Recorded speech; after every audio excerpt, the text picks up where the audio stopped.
Okay, hello everyone. My name is CW2 Austin Cornell. I'm the pilot command of the Blackhawk on the right-hand side. We're out of Madison. We're the first 147th Aviation Blackhawk unit. Aircraft. We also have 14 others down there in Madison. Aircraft is on the left-hand side. That aircraft out of West Wind. Going by 238. 238 medevac. Yep. They do medevac support throughout the state. We got nine. Between the different aircraft. Yep. So, as far as an aviation career, our rates are constantly changing. So there's a lot of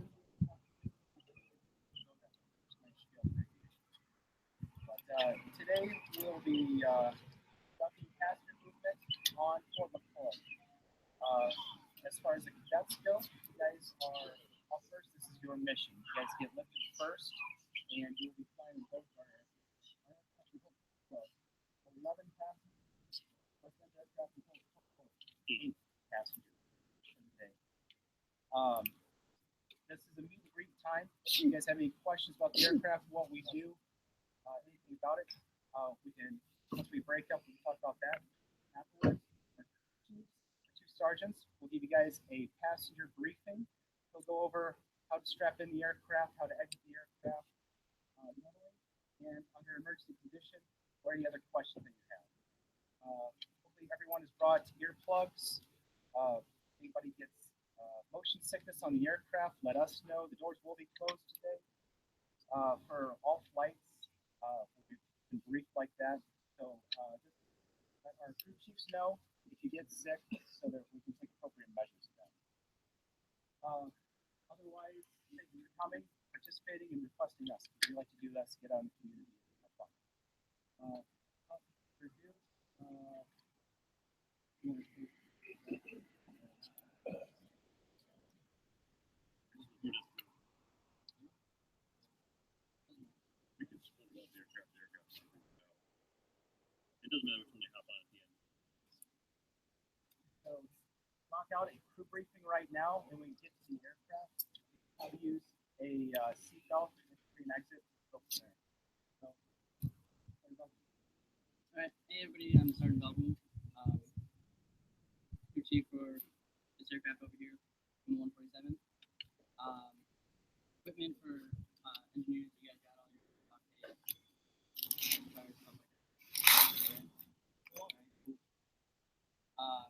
Let's see, air sickness, who gets air sick? Be honest. Nobody? Go driving in a car, hey, one guy. Hey. Make a mess. We got these here, air sick bags, so probably hand them out to a couple people here and there. Just so everybody knows, you don't in this bag. Yeah. There's an actual bag in here. Alright, so take the bag out and use this. There's a twist tie in there too, so once you're done, kind of. Let's see. Helmets, you guys all got these cases and stuff. Earpro. Anybody need an earpro? I got a big box. You guys all got ear protection too? Everybody, so nobody needs it? Alright. Cell phones, prefer you turn them off. If you don't want to turn them on. You take pictures, whatever. I don't know if you guys have ever been flying or anything.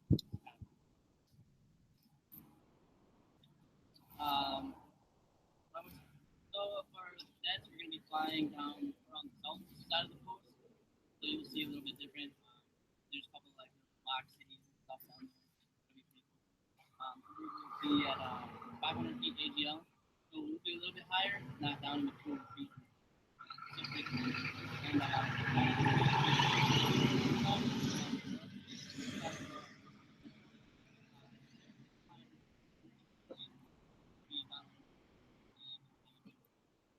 you guys will be a little bit more prone to air sickness. That's why I bring air sick bags. So, weather beautiful, almost perfect day. Time and route. So route on the north side is going to be about 10, 15 minutes. The route on the south side is going to be a little bit shorter. Entering and exiting the aircraft. So off the nose is the 12 o'clock position, and enter and exit at the 3 and 9 o'clock only. Don't go off towards the nose. Don't go off the tail. 3 and 9 only. Out until you're well past this. Right. Don't try and walk around the back or anything. Right. We got that. All right. Okay. So our mission here, and I will be crew chief, so we'll be instructing you guys on getting in and out of the aircraft. So I'm gonna do upload. So when we come back, we're not gonna shut down or anything. So you guys just come straight back, all right? Straight off of 3 or 9, right? And then when you go on, just go straight back. Right? No, like perpendicular, straight, right? While loading, follow signs from you and myself, right? Do what we tell you to, otherwise, we'll make sure.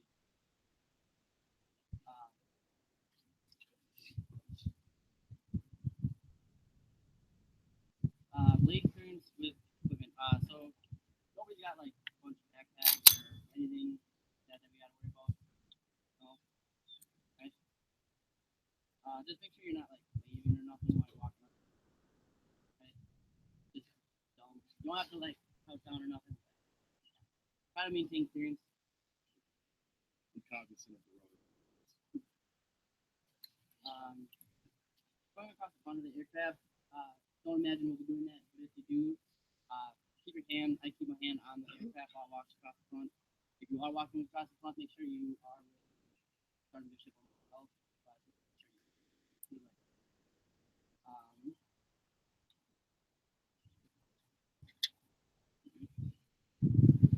All right, so seatbelts are going to be 4-point harness. So do the waist belt first and tighten the waist belt, then do the shoulders. All right, because you don't want that buckle. You want that buckle like right around here, right under your navel there.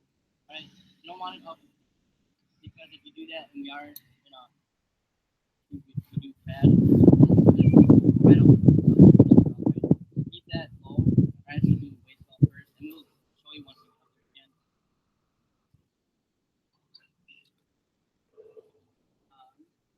Remain seated the whole time. Don't unbuckle in the middle of your flight. If you drop something, that sucks. We'll get it once we land. So, like I said, stay buckled, stay in your seat. Don't if you can't read something. Oh well. To get out of them once we land, you twist buckle either way, either direction will get you out. Sometimes they get a little sticky. If you want to turn, you can pull on the buckle that's sticking. Once we pop right out. And if you are stuck and the seatbelt's malfunction, we have knives, we have seatbelt cutters, so just don't freak out.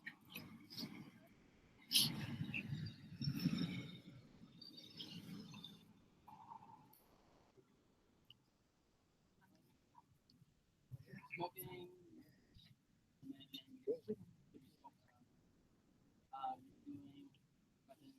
always got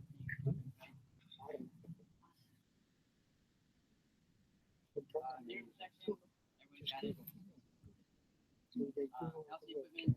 So on all of our vests, we have a first aid kit as well as in the aircraft. So on our aircraft, we'll have 2 on the back of the right-hand pilot seat, one towards the top and one towards the bottom, and then another one on the back of the headrest of the left pilot seat. So that's where the first aid kit is. So both aircraft same place. Fire extinguishers are on the right chief window, so the gunner window, and it's on the left. Sit in that seat on the left. Or the right hand pilot seat, there's fire extinguisher right to the left. Overall,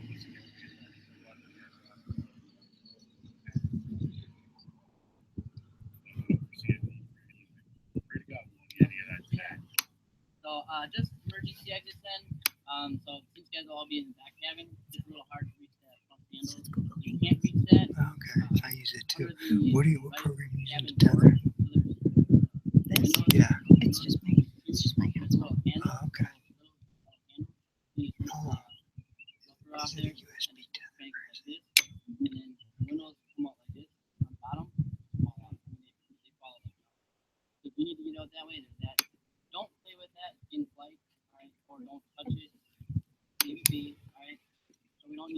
flying out while we're flying. If you're up towards the front in the cabin, emergency exit, probably get the door handle of the cabin, make it easier for everyone back. Otherwise, if that's not opening, you can use the windows as well. If that fails, you can use the crew chief's windows. All of that fails, and somehow we're all unconscious. You can get up with the pilot doors. There's a little yellow handle up there. They'll pop the whole door off, or a little red strap thing. You can pull it. You guys probably like 1 in a billion chance that scenario will come up. But if it does, I guys know.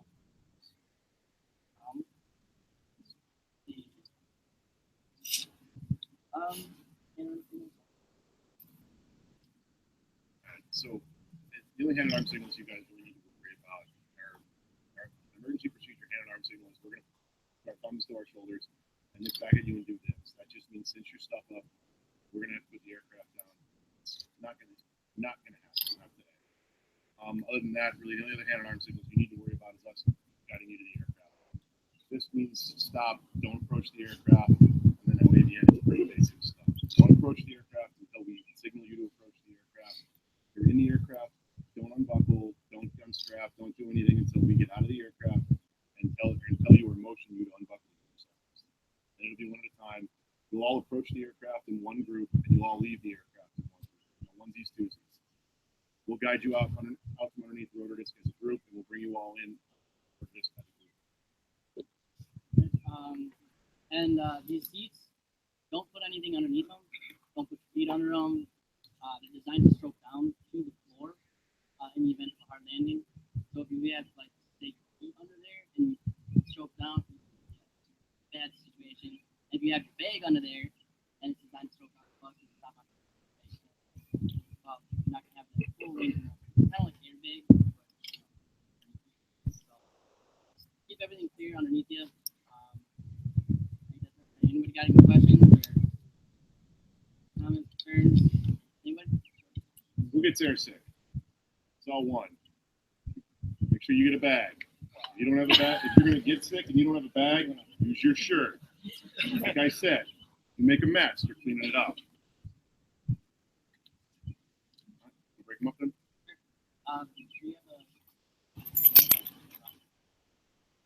we're just going to break them up. We're going to take the cadets and I'm going to take the engineers, do those briefs that way. And then you guys are broken up into chalks at this point. I hope you've got them all rostered out. Who's going when?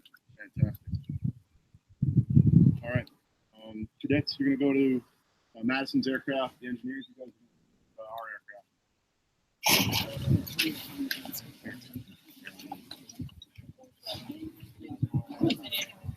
Single file for Sergeant. Single file. So I want to make sure I'm understanding this right when I roster this out. 11 seats on this one. 11 on this. 357 that way. And there's 8 on Miller. Sorry. I'm under the impression. Well, that's what I wanted to clarify for. Am I rostering out for this one? We can ask. Okay, clarify that.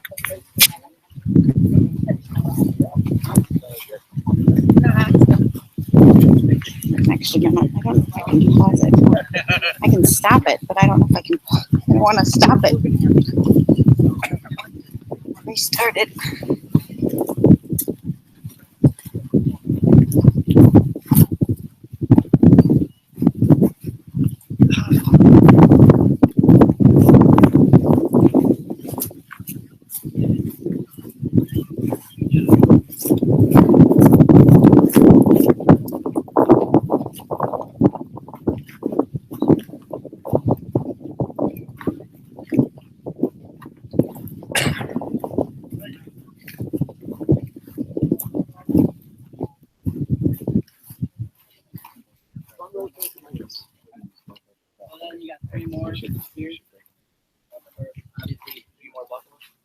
Like I said, just twist. Either way will get you out. If you're stuck, don't freak out. Just get one more ride. I really will cut you out. I'll get you out. That's all. Try not to play with too much of the other stuff back here. These are the heaters. They won't be on. It's nice day out. Yeah. Anybody got any questions at all, or nothing at all? Really? Come on, Come on, Purnell. guys. No. All right. Y'all were prompted to have questions. This one is 1780 something. So $1,700 ish, plus or minus. I can look in the book. We got it here. Yeah, it's about. How long do the engines go before you have to rebuild them? I'm sorry, sir? How long do the engines go before you have to rebuild them? Well, we measure them. We do hit tests every time we fly, so it measures the health of the engine. So, and they start at a 1.0 and they degrade. We keep them until 0.9, and then we send them out to get reserves. It really depends on what we're flying in. So, we went to the National Training Center almost a year ago, and that real fine sand really tore up a lot of our engines. In the past year, we've gone through a good number of engines, but normally it's not too bad. They'll usually last. I mean, as long as you don't throw nothing in them, they last a little while. So, yes, sir. As crew chief, what is your responsibility on the aircraft? So my responsibility starts from here and goes all the way back while we're flying. While we're not flying, this whole thing. So maintenance, everything like that. If there's something going wrong, we have a precautionary. Something happens, EP emergency. Excuse me, an emergency procedure. We need to land. I'll bust out the book, start going through it, look at, start troubleshooting. That way we can let guys back at home station know, hey, this is what we need. These are special tools we need. That way we can get it fixed and get it back to base. Yes, sir. Maximum external load, what is it? External load, we can go up to 9,000 pounds for like sling loads, you're saying? Yep. Yeah. So 9,000. This one can do up to 9,000. That one can do 8. So it's a little bit of a perk for my miles, but that's a pretty huge load, and I don't think we've ever lifted anything that high. So. Yes, sir. Some of the cadets are so shy. Well, how many different seating configurations can you have inside the bird? This is what is that? I mean, this is pretty much what we got. I mean, we can they all pop out, so you just pull the pins and pull them out, and they all pop out. So we can put one seat in the middle if we want. We can pull all the seats out. We can put 2 seats. It's real modular, Okay. so we can do all kinds of stuff here. With all the seats out, I think we're limited to 21 troops in the back, not counting the crew, and you have to have authorization by your first 1-star in your chain of command. To have all the seats out and put 21 With all the seats out, because you're taking away the safety aspect of the seat stroking and saving your life, absorbing all those G's on impact. Yep. So how old is this aircraft? This one is from 2008. It's actually, as far as aircraft go, military aircraft, it's brand new. Yeah, this is the mic model. So it's like brand new, most up to date Blackhawk that we got. So. What year were they first introduced? First year that Blackhawks came out, I think it's like 70. The first tail number of the Blackhawk was 1978. So up through that time, they have continually been produced brand new like this, or gone through retrofitting, where the engines, blades, panels, tails get replaced. And but this is the new latest and greatest. So this is what 14.5 million plus or minus $1 million gets you. And then on the other side, where the used car lot is, with the red cross, you're looking, I think, probably at $4 to $5 million at range. So we talk about the engines, $750,000 per engine, $200,000 per blade. Things start adding up. So, but it is nice. Thank you for your text. Yes, sir. What's your maximum range and speed? Max range and speed. That's kind of a pilot question. It's Empty? determining. So right now, a crew of 3, we're at 16,000 pounds. We have enough fuel on board. We cruise at about 120 knots, so about 140 miles an hour. We have a V&E, velocity not to exceed 193. So you have to be going super fast that way. With a tailwind, there's been ground speeds of 200 knots going through the air. So we feel like we're fighter pilots. Not really. We can hover and we can fly backwards and sideways. That's our claim to fame.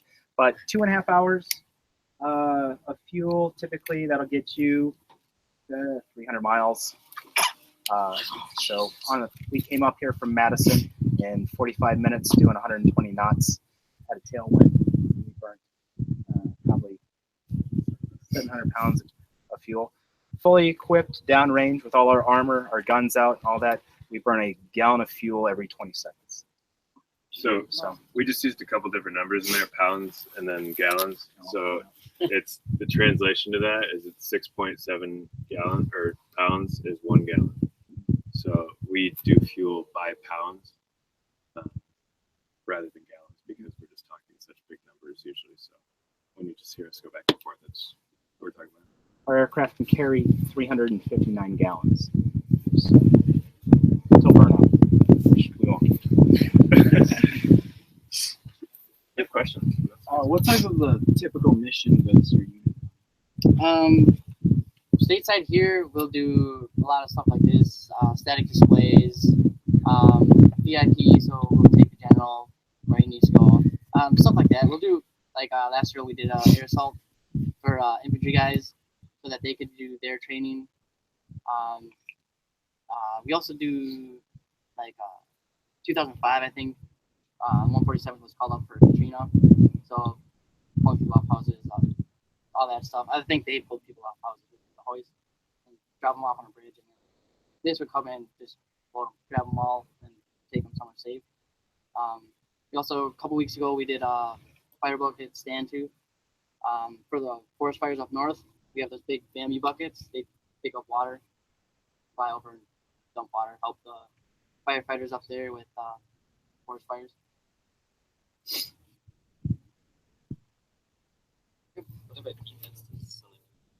Defense. So here, I don't have the bingo mount on, but each side right here you have a M240 Brown. Well, maybe M240 shoots 7.62. That's pretty much it for armament. That's all we really get. As far as armor, we put the BAPS in, so it's a ballistic armor in the floor, and I mean, aside from that, not much. This is all, 32,000 aluminum is really, it's all hollow. There's really nothing. You shoot a bullet here, it'll go straight through the thing. We got flares and chaff. So that's for radar guided and infrared heat seeking. So we got that. Yeah, but as far as direct fire, that's up to you guys to keep us clear. So that. So a few things on the defense part. There's the parts that are with every Blackhawk that are pretty cool, which we got the side panels up by the door, front door that protect us. The seat itself is built ballistically, so that if the rounds coming up through it protects us from the windshield and everything else, and not meant to contain bullets because we're all about weight. What is really nice about the Blackhawk is it's smooth everything. So other than that, we've got two of everything in the helicopter. So hydraulics, engines, all function with one of anything. So it's really nice so that if anything takes a bullet, whether it's one of our computers that controls our trim or something else, we have a second one. So that's another area we have. One of the things that the U.S. Army opted to do was this upgraded exhaust system, which if you're looking at our helicopters, one of the things that's kind of cool. You can say, oh, I know that's a Mike model versus one of the older Alpha Lima models in the used car lot over there. Is our exhaust points up, and it's because most of the conflicts that we fight in now, we face more threats from the ground than we do from the air. So this puts us at great risk for F-16s because it shoots all the hot air up and creates the target above us. But then from below, it greatly reduces our heat signature, so it makes it harder for us to track. And then our defense systems, when we deploy them out, have an easier job. So it also takes the air and pushes it right into the exhaust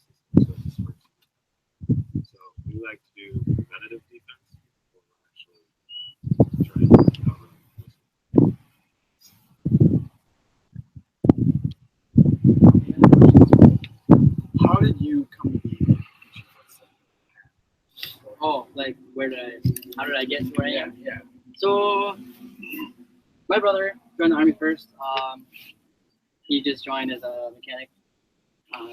Became a crew chief. He deployed, came back. He's like, "Look what I do." I was like, "Oh, that's cool. You know, I'll go do that too." So I joined. I was sheet metal, so fixing all this stuff. Did that for 3 years, and then I reclassed to a 15 Tango, which is a Blackhawk mechanic, Blackhawk specific mechanic. And then from there you can put in. I think they take applications out, and it's like a little package. You have your PT score, cover letter, all the stuff like that. And you come in, interview, and you say, "Yeah, we'll take you," or try again later. And then once you get selected for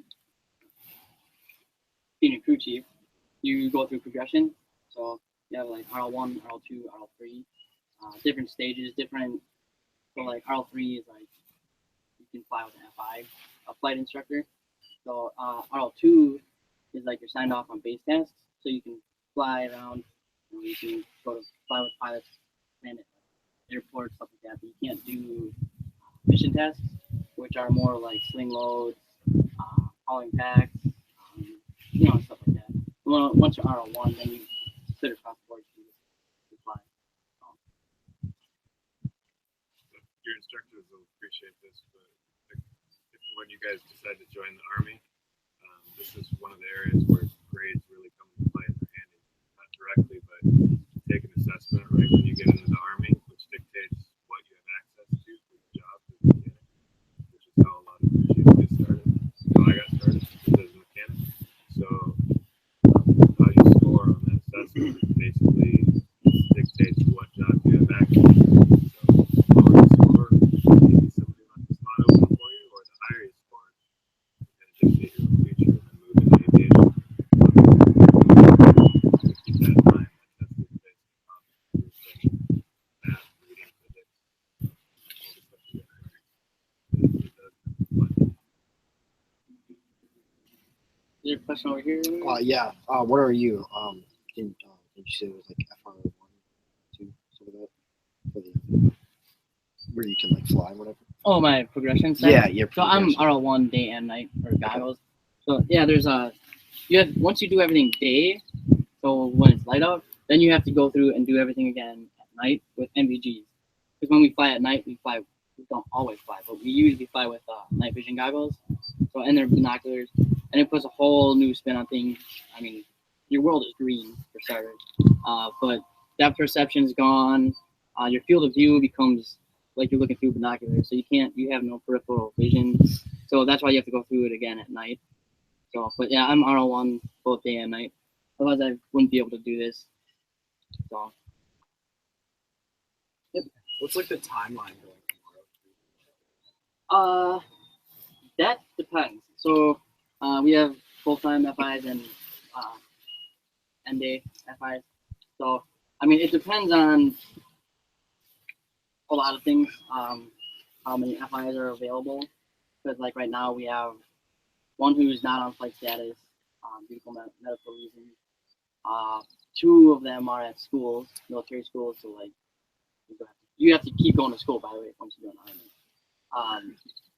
And so we only have 1 FI right now. Just trying to go through progression right now.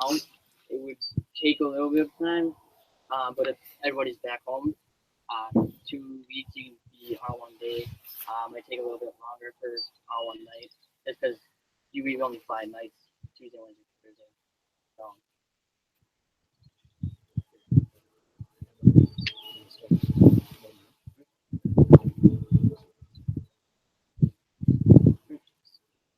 All right, so first group, want to jump in? All right, Instructor Verhagen has a list. Listen up. First group is going to be Flonick, Gold, Jackson, Olson, Andrew, Rose, Sel, and VP. Over here. The rest of you go that way.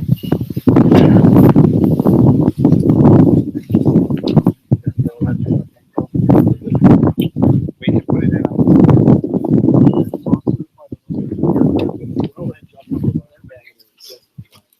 Pretty rare to be both. What's you? Yeah, he trained.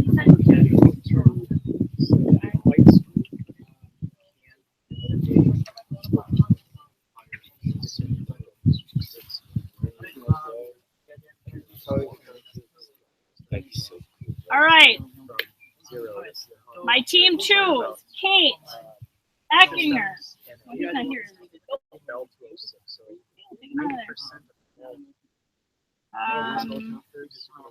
Miller, Ragsdale, Schrocknagel, Verhagen, and Mr. Markwart.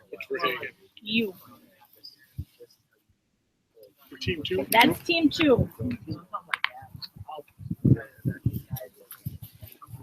Wait, me or? No, him.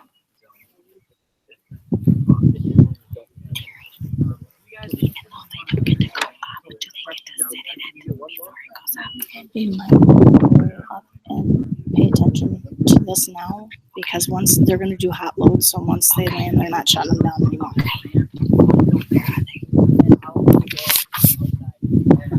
Okay, my team 3. Remember this. Houston, Marquardt, Zach, Quammen, Switzer, Youngquist, Daniel, Youngquist, Kareem. You are group 3. Group 4. Kirkpatrick, Lauerman, If they can just Linskins, Olson, Haley, Parnell, Plopper, Daniels, Skelmusky, like right now. Verhagen. Stick together. We have so you guys want to check it out while you're loading up, go get up there and see what's going on before they take off.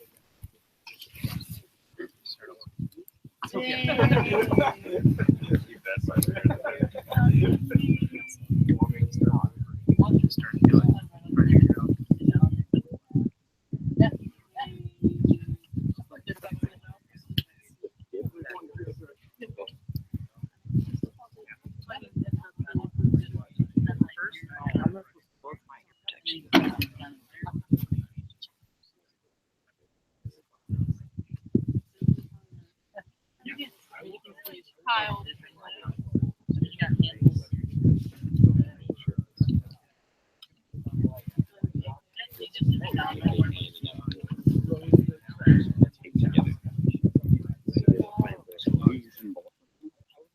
I would like to just flying in this one. Okay. And the engineer group was flying in that one.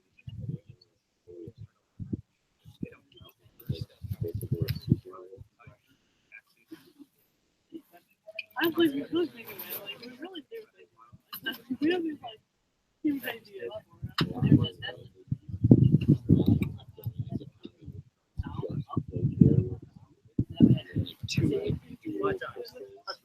No, that's what you want. But I did.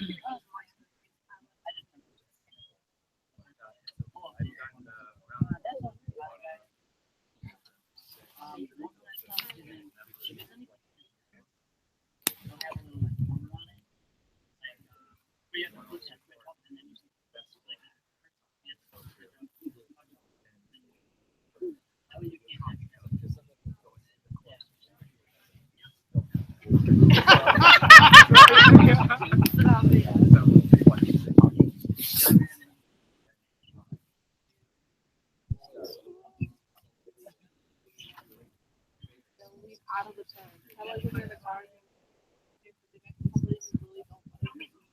So instead of like leaning into that, you kind of like leaning your way out of it.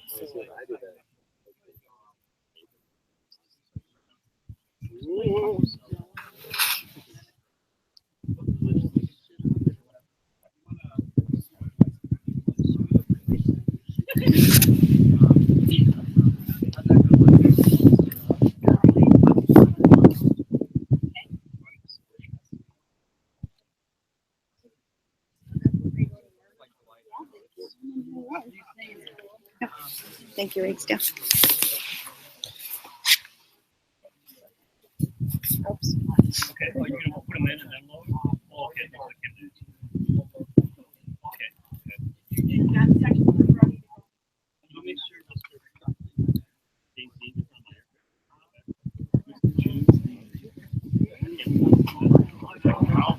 Well, he's in group 4,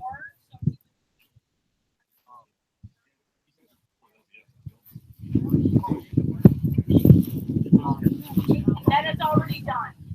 At your request. So maybe we are going. Group 2!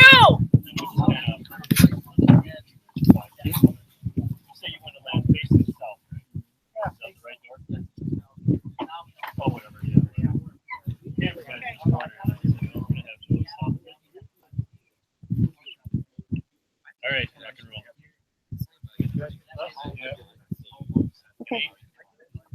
I am, you know, Bryce? Hey, who's in group 2? Like back, like way back.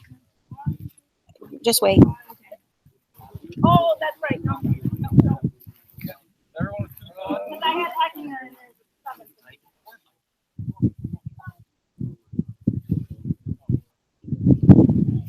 I heard he was like, I dare you.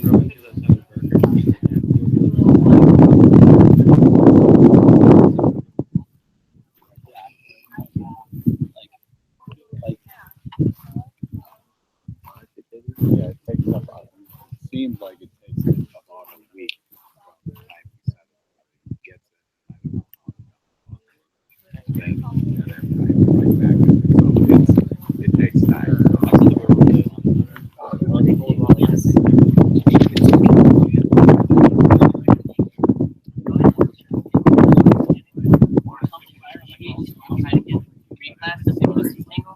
And then from there, become crew chief. And that opens up, I mean, like if I go to be, because once you have a crew chief slot and everybody knows your name, What always made it worse everybody has like, is you know, if they I know tried your to look at the reputation and front, stuff, always being thought so that would a lot help, but it easier was just to better get to your look at packet the through and sides. become a pilot. So, That can tip up and I and mean, down more as we even if you're slow. like, I got a buddy who put in a packet cut tonight, I feel like it's not getting only better. because he only did it. So usually they won't even take Watch you the back. horizon. So, This way, though, I said don't watch that. Yeah, no, watch it from the side. Watch the horizon. Yeah. Know where your horizon line is at all times. Our brother's so it's like, I get to finally do something. Under these seats, Roger that. okay, so no questions at all? Any Two legs. last second Request. request? Anybody want to jump on quick? All right. Cool. Or are they in there for when we start? Oh, yeah, I read. Oh, good. All right. We've got victims. Let's do this.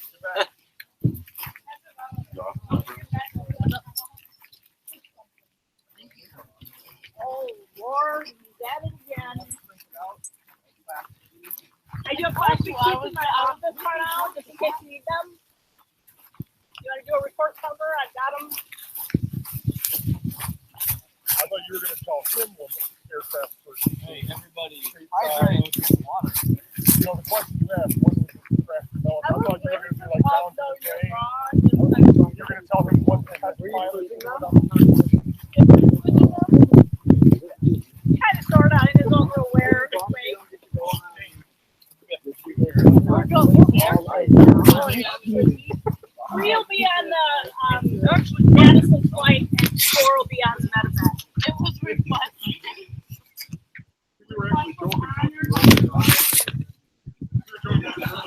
He's going to sit there and be like, oh, look at that.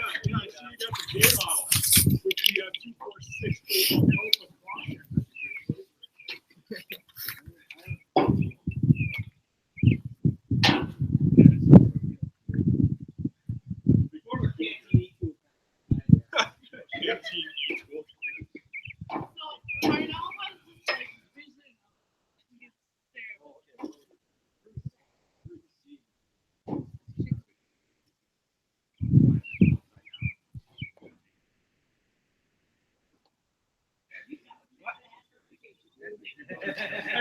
You have got one. No, listen to this last part. Listen to this last part. What is he wearing?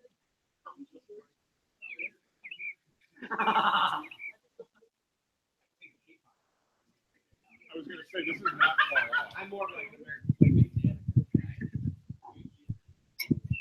He's like sitting there, we're talking, and he literally is like, reality, like, this is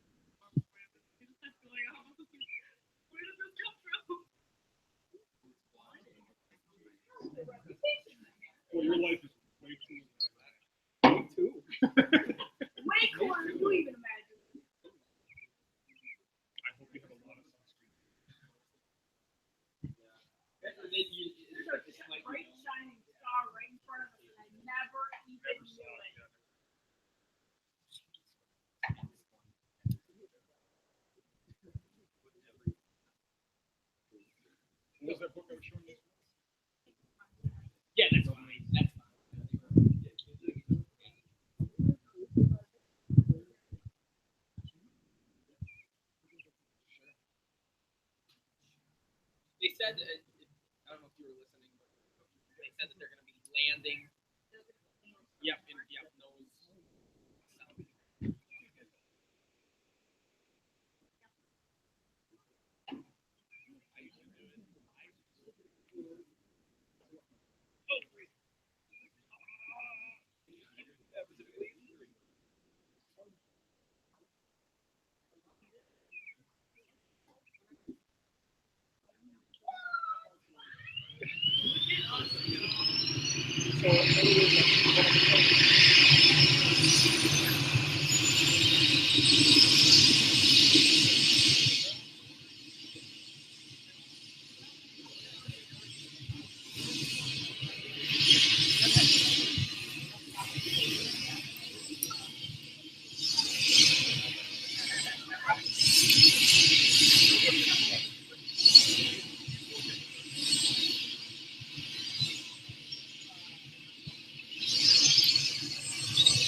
I'm on 4, so we're gonna put.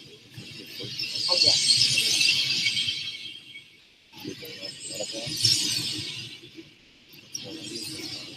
Oh really?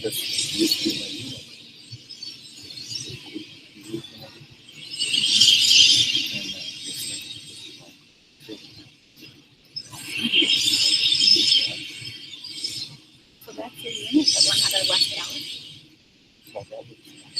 Not this one, the one this one. Oh, the one for you.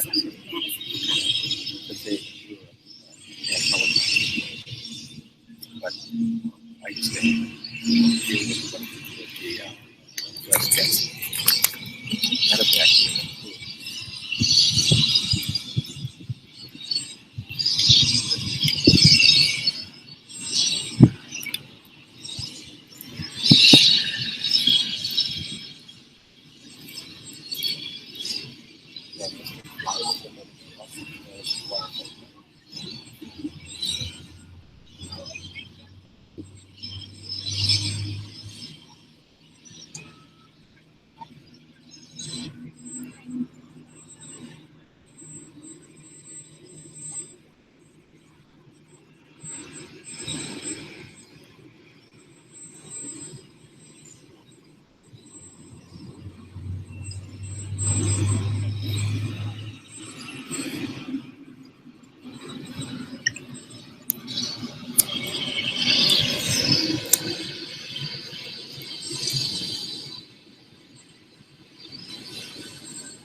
For those of you viewing the broadcast, we're going to pause the broadcast at this time while the flights are out, and then we will return shortly, and I will broadcast the landing of both Blackhawk helicopters.